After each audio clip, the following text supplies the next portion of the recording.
Hello, 8.1 similar polygons. But before we get into that, let's talk about overall chapter 8 talks about similarity. Chapter 8, similarity.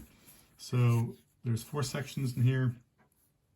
Yeah, similar polygons, proving triangles are similar by certain theorems, and then proportionality theorems. So there's 4 sections. We'll get into this stuff. But on the first thing we have, section 8.1 is similar polygons. 8.1, first of all, what the heck does similar mean? So similar polygons have the same shape. That means if the polygons have the same shape, that means they're similar. This is the symbol for similar. Similarity or similar, that's a symbol. Congruent polygons have the same size and shape. Congruent polygons have the same shape and same size. They're both. It's not just one or the other. Congruent polygons have the same shape and the same size. Okay, that's a symbol for congruent. That's a symbol for similar or similarity. So similar polygons, same shape. Congruent polygons, same shape and the same size. Okay, now what do we need? Here's a triangle. This is a polygon. Here's one that has the same shape. It's not the same size, so they're not congruent, but they will be similar.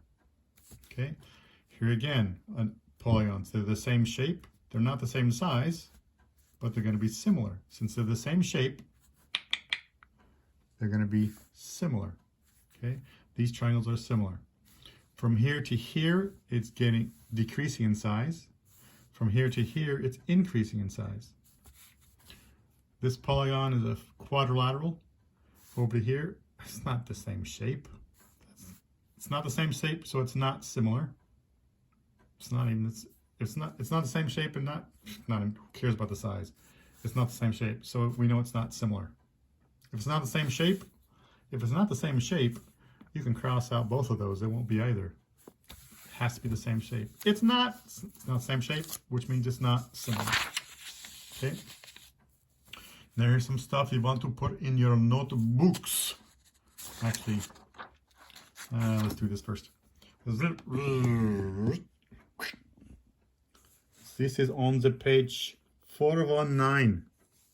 Page 419. Page 419 there.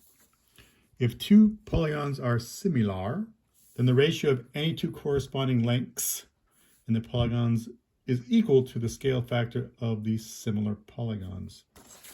Well, go ahead and copy that. You may need to review this or pause it or rewind it. But what that means, let's say these 2 polygons right here, if these are similar, that means the sides will be proportional. Okay. The polygons are similar, and the ratio of any 2 corresponding lengths in the polygons is equal to the scale factor of the similar polygons.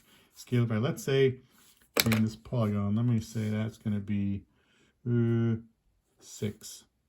Okay, so this side right here, this side right here, here's a different color. There we go. That side corresponds to that side. So 12 is to 6. It's getting smaller.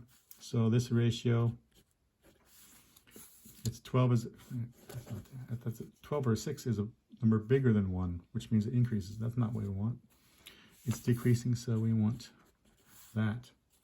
6 is to 12. That can that be simplified?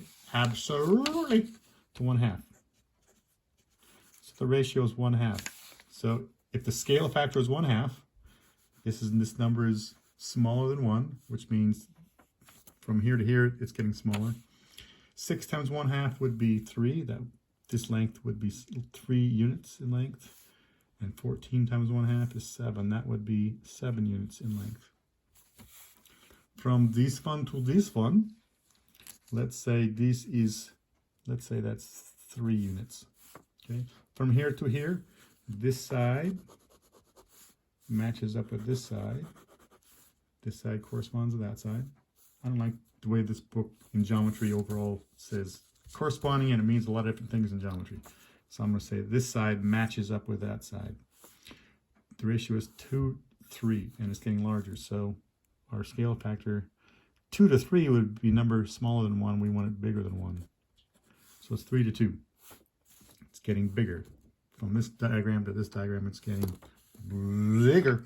So you have to multiply by a bigger number. This times 3 halves gives us 3. 5 times 3 halves. 5 times 3 halves. 15 over 2. So 15 over 2, 7.5. 7.5 units. 6 times that scale factor. 6 times 3 over 2. 18, 9. That would be 9 units in length. Okay. Since these are not the same shape, that means they're not going to be similar, which means you don't have to worry about that scale factor. Good one, Burke. Let's back this out right here.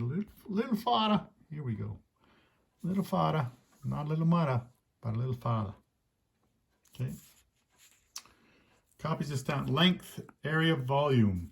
L represents length. A represents area. V represents volume. Altitude is a function of length. Altitude, function of length. Median, function of length. Side length is a function of length. Perimeter, function of length. Radius, diameter, height, they're all a function of length. Area is a function of area. Surface area is a function of area. Painting a surface is a function of area. So if you wanted to paint a box, sides of a box, if you want to paint the sides of this box, that's the surface area. Paint all the different sides of that box. That would be surface area. If you're painting all the different sides of that box. Okay. Volume, weight, how much you weigh, that's a function of volume. Air conditioning or heating a room, you have to air condition the air in it. That's a function of volume. Heating the air in the room, that's a function of volume. Okay, so you need to have this stuff in your notebooks because it's going to pop up every once in a while and you go, wait, perimeter, what are these for? Oh, perimeter. Here's perimeter right there. It's a function of length. Got it. So if you know that stuff, then we're going to do this. If the lengths of sides between two similar items, two similar polygons, I should say, if the ratio of their side lengths is A to B, if the ratio of their lengths is A to B, that means the ratio of the areas would be A squared to B squared. A squared to B squared. If the ratio of two similar polygons is the ratio of A to B, then the ratio of the volumes would be, any guesses here? Any guesses? You see a pattern? You see a pattern? Hope you can see that pattern. If the ratio of two similar polygons has a side length as the ratio of A to B, then the ratio of the volumes would be A cubed over B cubed. Boom. Ratio of the lengths, ratio of the areas, ratio of their volumes. Okay. Bam! Let's go ahead and let's start with the assignment. When you do this stuff, for these two figures to be similar, the corresponding angles have to be congruent. So this angle has to be congruent. Sorry, we can see that. Let me get that a little closer so you can see that. There we go. If these are similar, that means this angle and this angle are going to be congruent. That angle and that matching angle will be congruent. This angle and that angle will be congruent. Their sides will be proportional. The corresponding sides will be proportional. 12 is to 6, 6 is to 3, 14 is to 7. So overall this stuff, for two figures to be similar, the corresponding angles must be congruent and the corresponding side lengths must be proportional. Proportional. Okay. So, hey, let's do question numero dos. Question number 2.